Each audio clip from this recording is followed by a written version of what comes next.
Você sabe quais foram as consequências do pecado para a vida humana, para a natureza humana? E quais foram ou qual foi a abrangência da queda do homem com respeito às áreas da vida?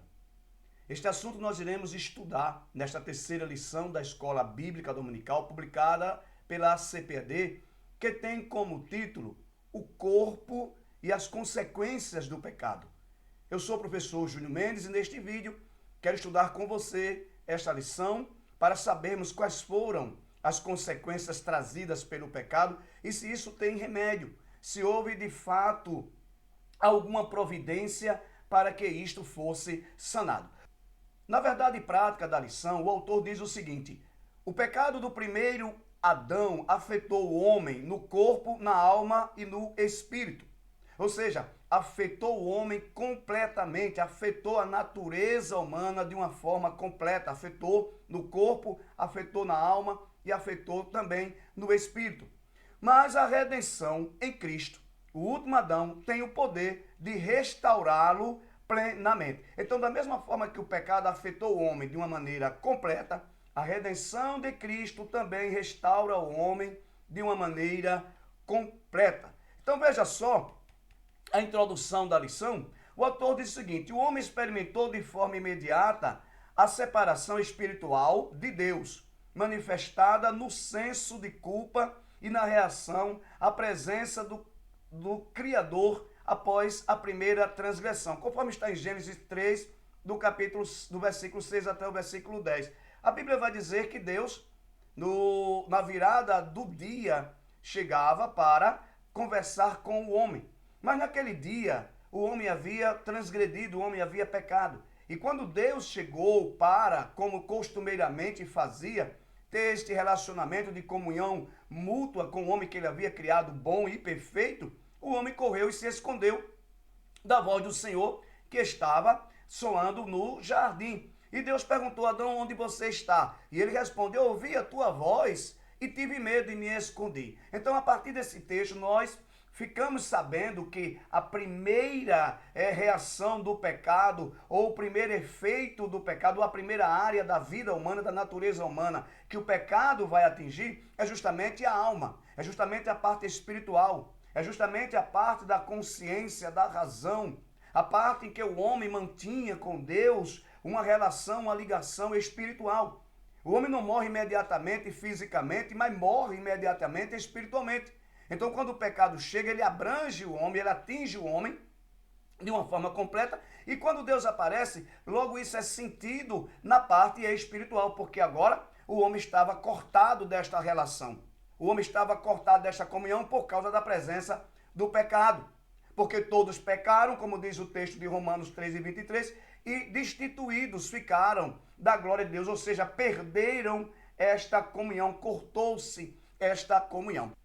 Mas quando este homem é criado propenso a pecar, este homem é criado propenso a sofrer as consequências que o homem sofre desde então, a resposta é não.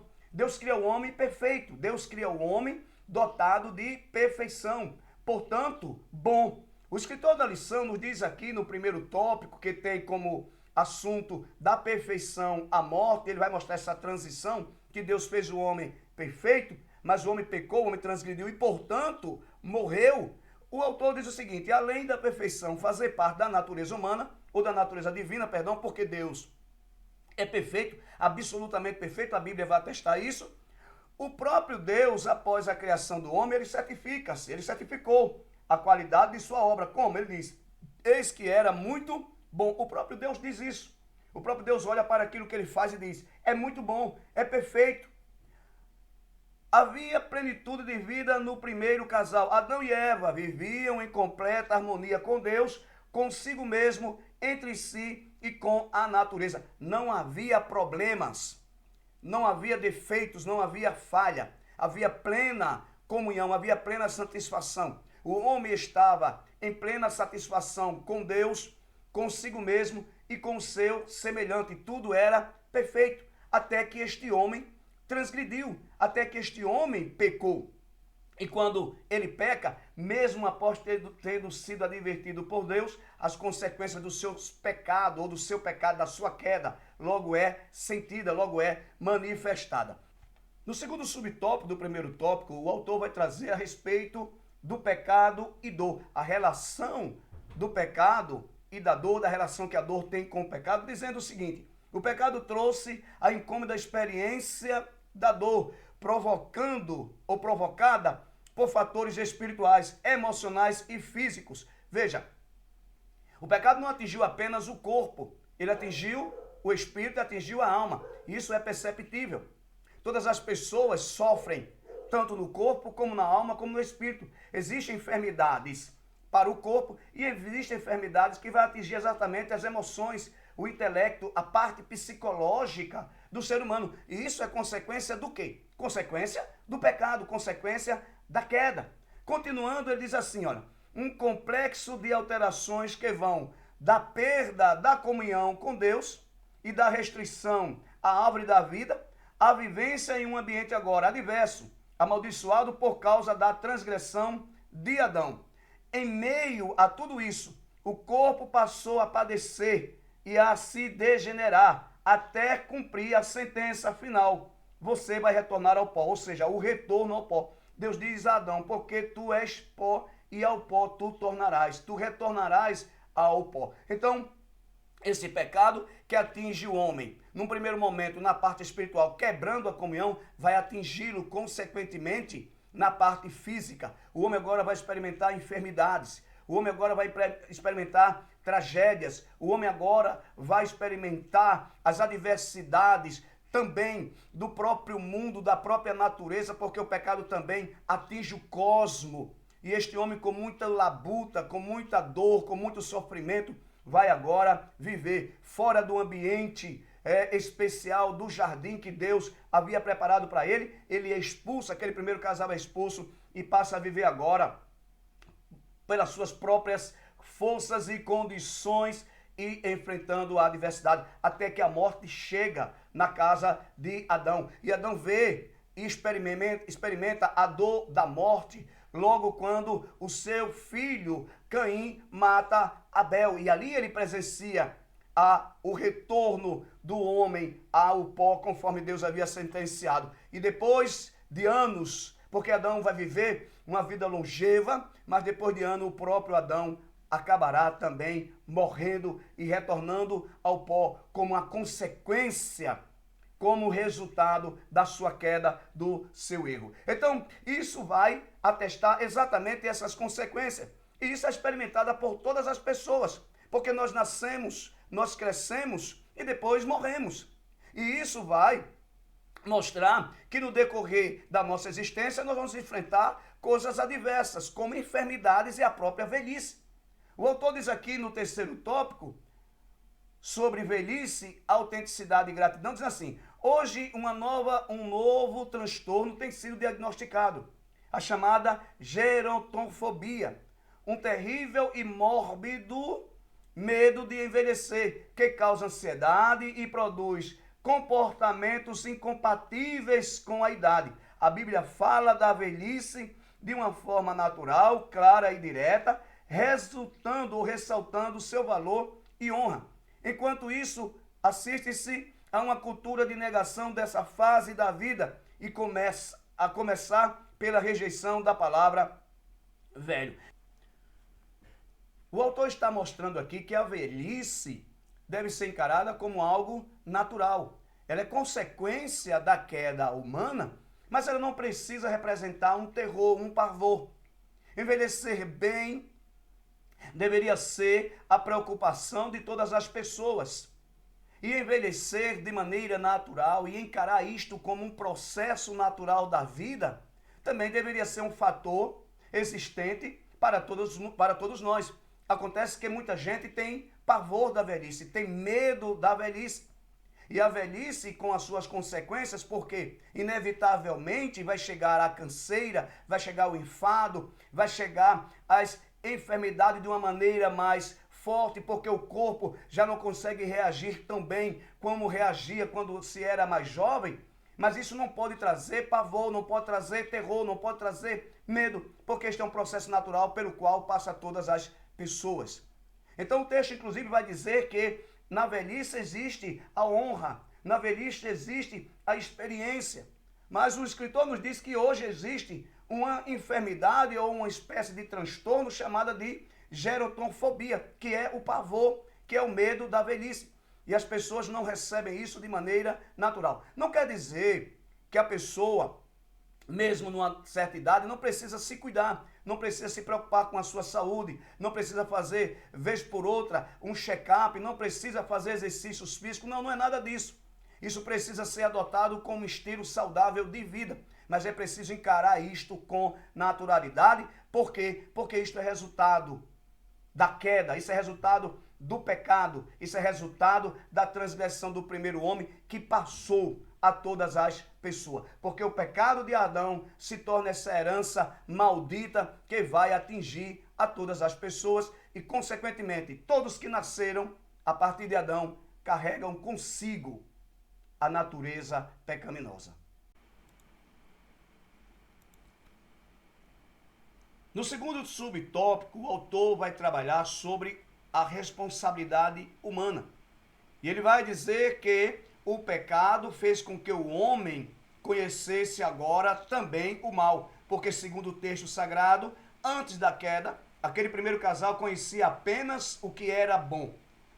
Conhecia apenas aquilo que lhe era satisfatório, que lhe era favorável. Eles não tinham conhecimento, nem haviam experimentado o mal. Portanto, depois da queda, o mal entra no mundo e as consequências passam para a natureza humana. Mas mesmo assim, como nos explica o autor, que apesar de o pecado ter desfigurado a imagem de Deus no homem, não a aniquilou completamente, não a destruiu.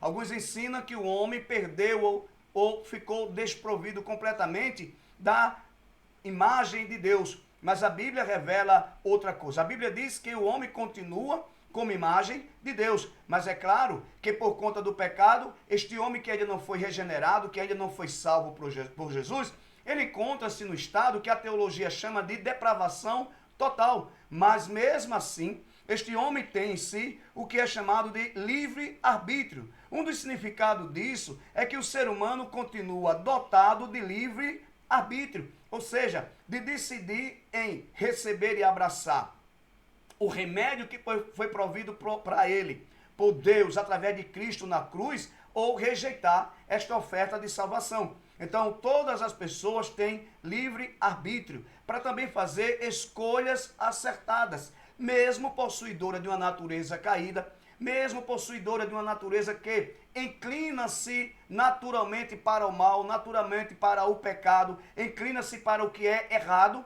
Mesmo assim, há no homem uma direção, há no homem uma capacidade inata de escolha. E o escritor continua dizendo o seguinte: somos responsáveis pelo uso de nosso corpo, para o bem ou para o mal. Como disse Deus a Caim: se bem fizeres, não haverá aceitação para ti, e se não fizeres bem, o pecado jaz à porta, e para ti será o seu desejo, e sobre ele dominarás.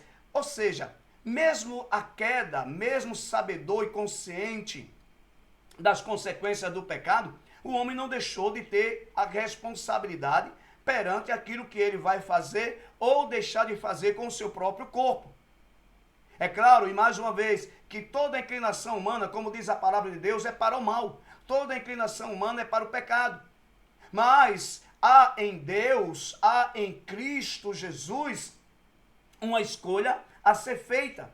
E esta escolha está ofertada a todas as pessoas.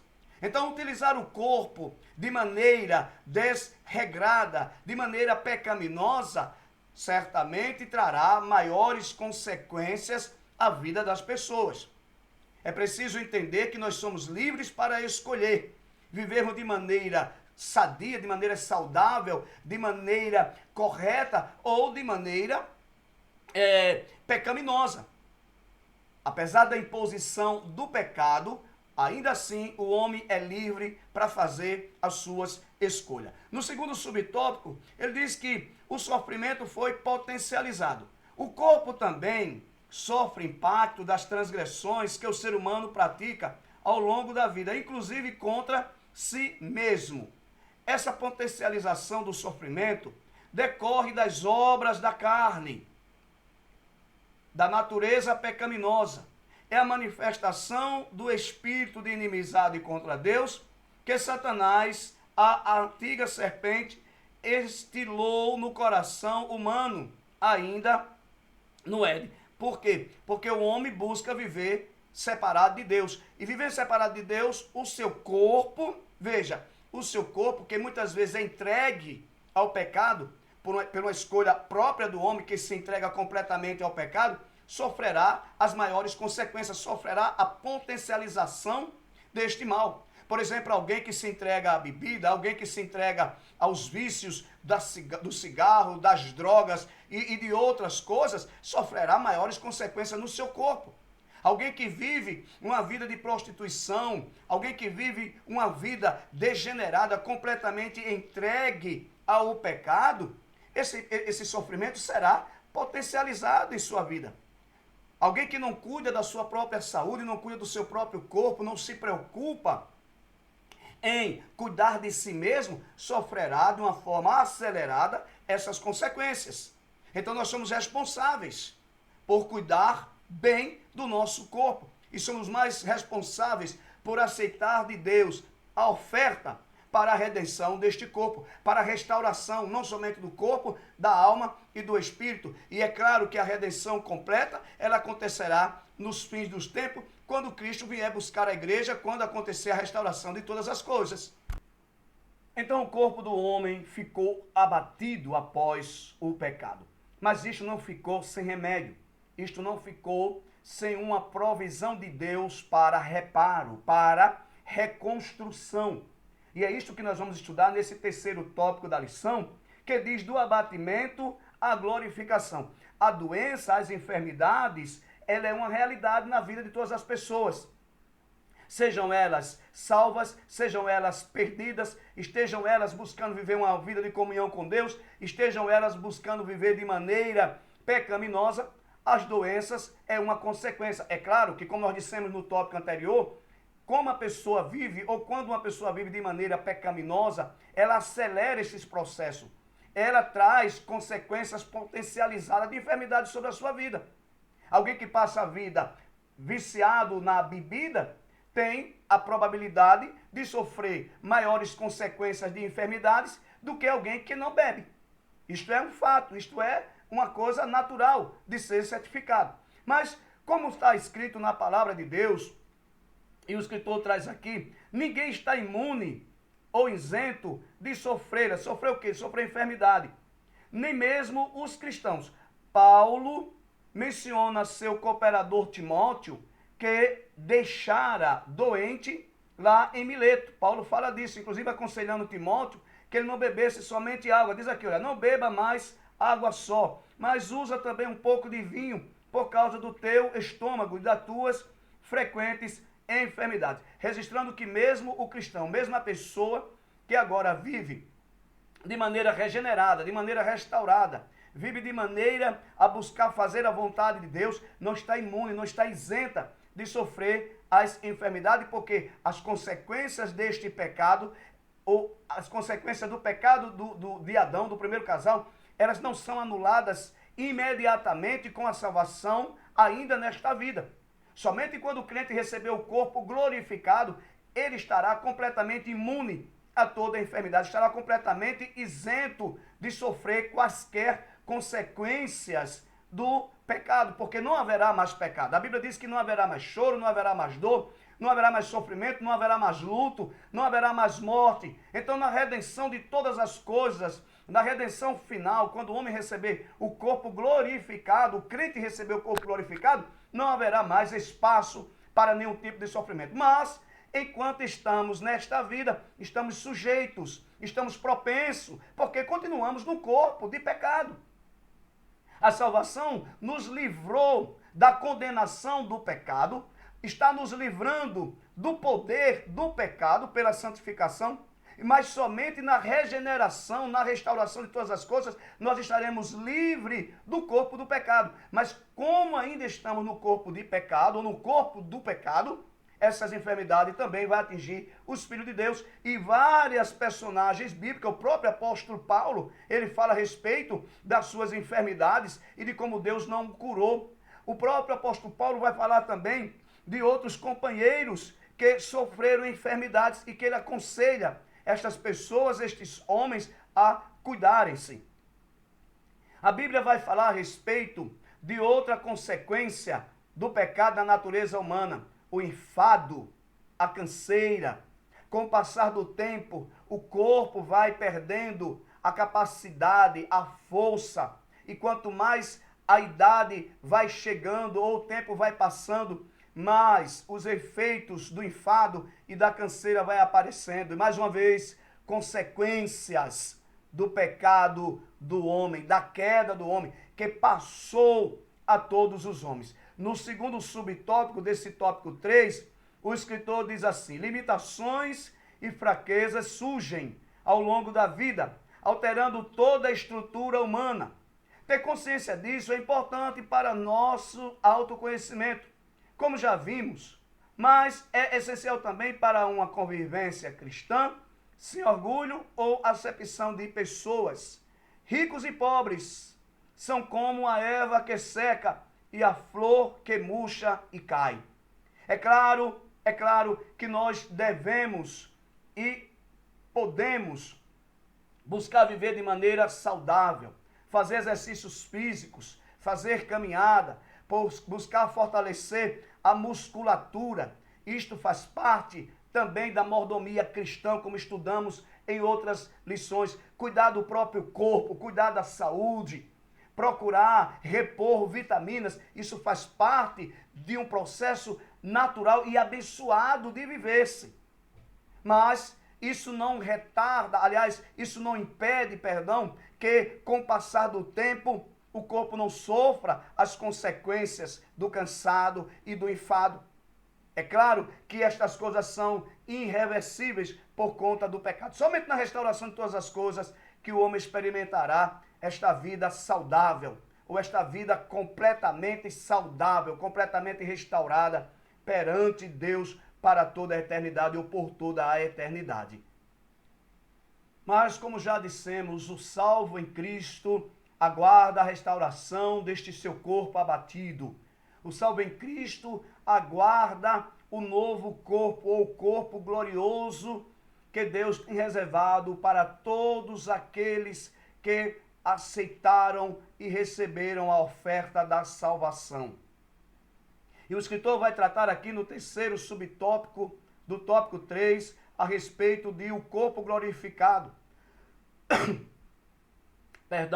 Essa esperança, ela está no coração de todo salvo, de todo crente. É o aspecto futuro da salvação, a glorificação. Nosso corpo abatido será transformado para ser conforme o corpo glorioso de Cristo, segundo o seu eficaz poder. O verbo transformar neste texto é metaschematizo no grego e significa mudar a forma. Será a mudança de corpo terreno, carnal e mortal, para o celestial, espiritual e imortal, semelhante ao de Cristo Jesus, o homem perfeito. Seremos humanos perfeitos. Teremos o corpo glorificado. É a restauração de todas as coisas. Voltaremos à versão original. Seremos como o primeiro Adão, restaurado. Agora, a semelhança do corpo de Cristo, num corpo glorificado. A Bíblia diz que assim como Jesus é, nós o veremos e também seremos semelhante a ele. O corruptível dará lugar ao incorruptível. O corpo abatido e cansado, o corpo que está sujeito às enfermidades, às consequências das tragédias naturais, agora estará imune completamente a tudo isso. Quando? na glorificação, que é o estágio final da salvação. Então, meu amado irmão, minha amada irmã, devemos nos preocupar em fazer escolhas acertadas para a nossa vida. Mesmo crente em Jesus, mesmo salvo em Jesus, mesmo aquele que está cheio dessa esperança, dessa expectativa, deve viver de maneira sábia, de maneira prudente, deve utilizar o seu corpo de maneira acertada, conforme está na palavra de Deus. Deve fazer escolhas prudentes para si mesmo, preocupar-se com a sua saúde, preocupar-se com o seu bem-estar, preocupar-se com as suas emoções. Deve aceitar que a enfermidade, que a velhice, que o enfado, que a canseira e todas estas mazelas advindas do pecado fazem parte do processo da vida. Mas viver na esperança, na expectativa de que este corpo abatido, de que este corpo mortal, de que este corpo corrupto, sujeito a toda sorte de males, de misérias, de enfermidades, um dia será substituído, um dia será transformado num corpo glorioso, onde não haverá mais nenhuma consequência do pecado. Essa esperança deve encher o coração de todo crente. Essa esperança deve encher o nosso coração e precisamos viver através dela para a glória do nome de Jesus. Mas enquanto estamos aqui, precisamos aceitar a velhice, o enfado, a canseira, as enfermidades que vão aparecer e entender que isto são consequências da queda, que isso são consequências do pecado de Adão, mas que Cristo Jesus venceu na cruz do Calvário.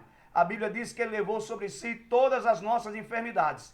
E o castigo que nos traz a paz estava sobre ele. E pelas suas pisaduras nós fomos sarados. Chegará o dia em que este corpo abatido será transformado num corpo vigoroso e vai viver eternamente de forma plena, de forma abrangentemente plena, como foi o objetivo e o projeto inicial de Deus ao criar o primeiro casal, ao criar Adão e Eva, que transgrediu e que trouxe essas consequências aos restos da humanidade, a toda a humanidade.